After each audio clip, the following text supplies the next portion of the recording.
It was a quiet Tuesday morning, the kind you think will be like any other.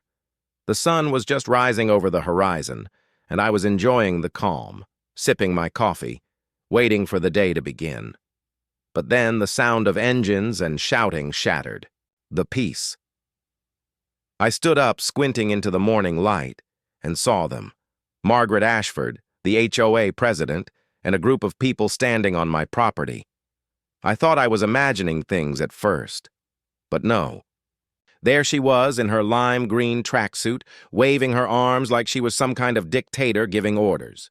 And behind her, my construction crew was standing, ready to start work on my new workshop, a project I had planned for months. Margaret, though, she didn't seem interested in any of that. Instead, she was busy lecturing me about how my land belonged to the HOA and how they were going to expand their community garden on my land. My name's Robert Sullivan, a 54-year-old contractor, and I had inherited this property in Riverside Meadows 3 years ago. The main house sat right at the edge of the HOA-controlled neighborhood, but the 7 acres of wooded land behind it? Those were completely separate. My land, my property. No HOA jurisdiction. None. I had no idea how bad things were about to get.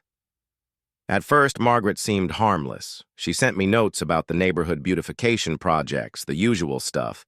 But then things started to get weirder. She suggested I donate my back acreage for the HOA's wellness center, a place where the community could come together for meditation and peace. When I turned her down, she started spreading rumors that my land was actually abandoned, something the HOA could claim under adverse possession laws. That's when I knew she was trying to pull something shady. But it didn't stop there. She took it a step further and began organizing walks through my woods without my permission. She even went as far as putting up signs, calling them Serenity, Path, and Harmony Grove, like my land was some public park. But the real kicker came when she hired a surveying company with HOA funds to map out my property for what she called community development. She even made architectural plans for a meditation pavilion, as if my land was up for grabs. When I confronted her about it, Margaret just laughed in my face. She told me that possession was 9/10 of the law, and that because the community had been using the trails, it was essentially theirs now. That's when I knew I had to take action. I hired my own surveyor, gathered every single document I could find that proved I owned the land, and even dug up the original land grant from 1892. I had tax records that showed my family had been paying property taxes on all 7 acres for decades. I had everything: legal documents, surveys, tax records, you name it. I even set up security cameras after catching Margaret on footage at 3 a.m., removing my no trespassing signs. She was wearing night vision goggles, no joke. When I saw Margaret had convinced the HOA board to approve a $75,000 budget for her wellness center on my land, I knew I couldn't let this go on any longer.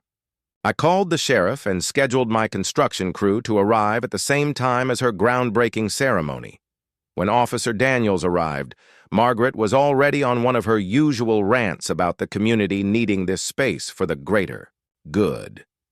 She was holding a binder full of evidence: photos of neighbors using the trails, a petition with 200 signatures, and even a crayon-drawn map her grandson made.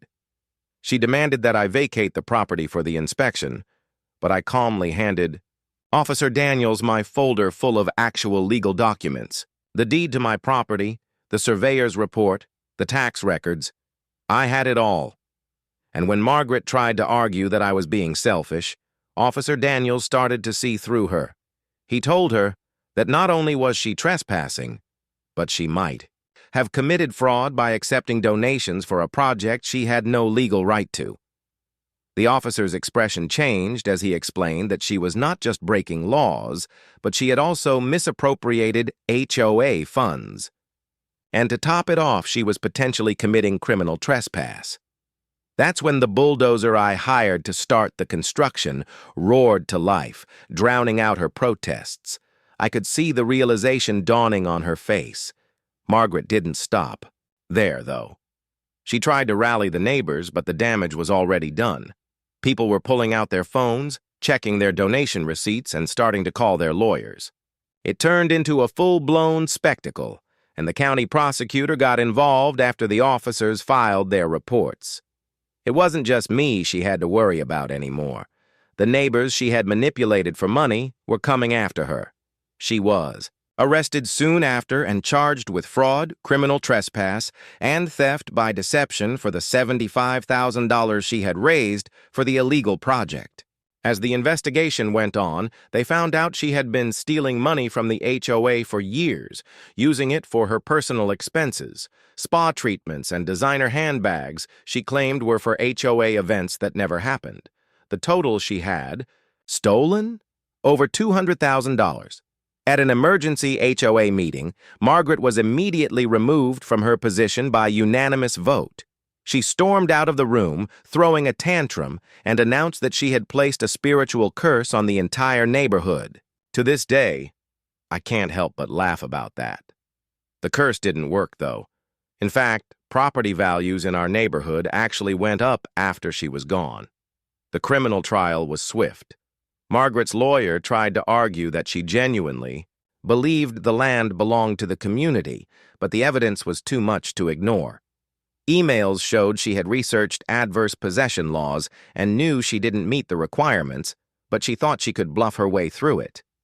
The jury deliberated for less than 2 hours before finding her guilty on all charges. The judge sentenced her to 3 years in prison, ordered her to pay full restitution of $275,000 to the HOA and the defrauded residents, and mandated that she complete community service at an animal shelter and take classes on disability rights. When the sentence was read, Margaret fainted. She knocked over the defense table and sent papers flying everywhere. It was a sight to behold. But it wasn't the dramatic scene that made the most impact. It was the final look on her face, a look that showed she had finally realized the consequences of her actions. As for me, I finally got my peace. I put up a sign at the front gate of my property that read, "This land is ours. Trespass and meet Dad's shotgun." My kids, Sam and Laya, laughed when they saw it. It felt like a small victory after everything we had been through. I guess, in the end, standing your ground sometimes means not just protecting your property, but showing others that you won't back down, even when they try to take what's yours. So what do you think? Did Margaret get what she deserved, or do you think it went too far? Drop your thoughts in the comments below. If you've ever dealt with an HOA like this, or had to stand up for what's rightfully yours, I'd love to hear your story. Don't forget to like and subscribe for more tales of standing up against entitled people.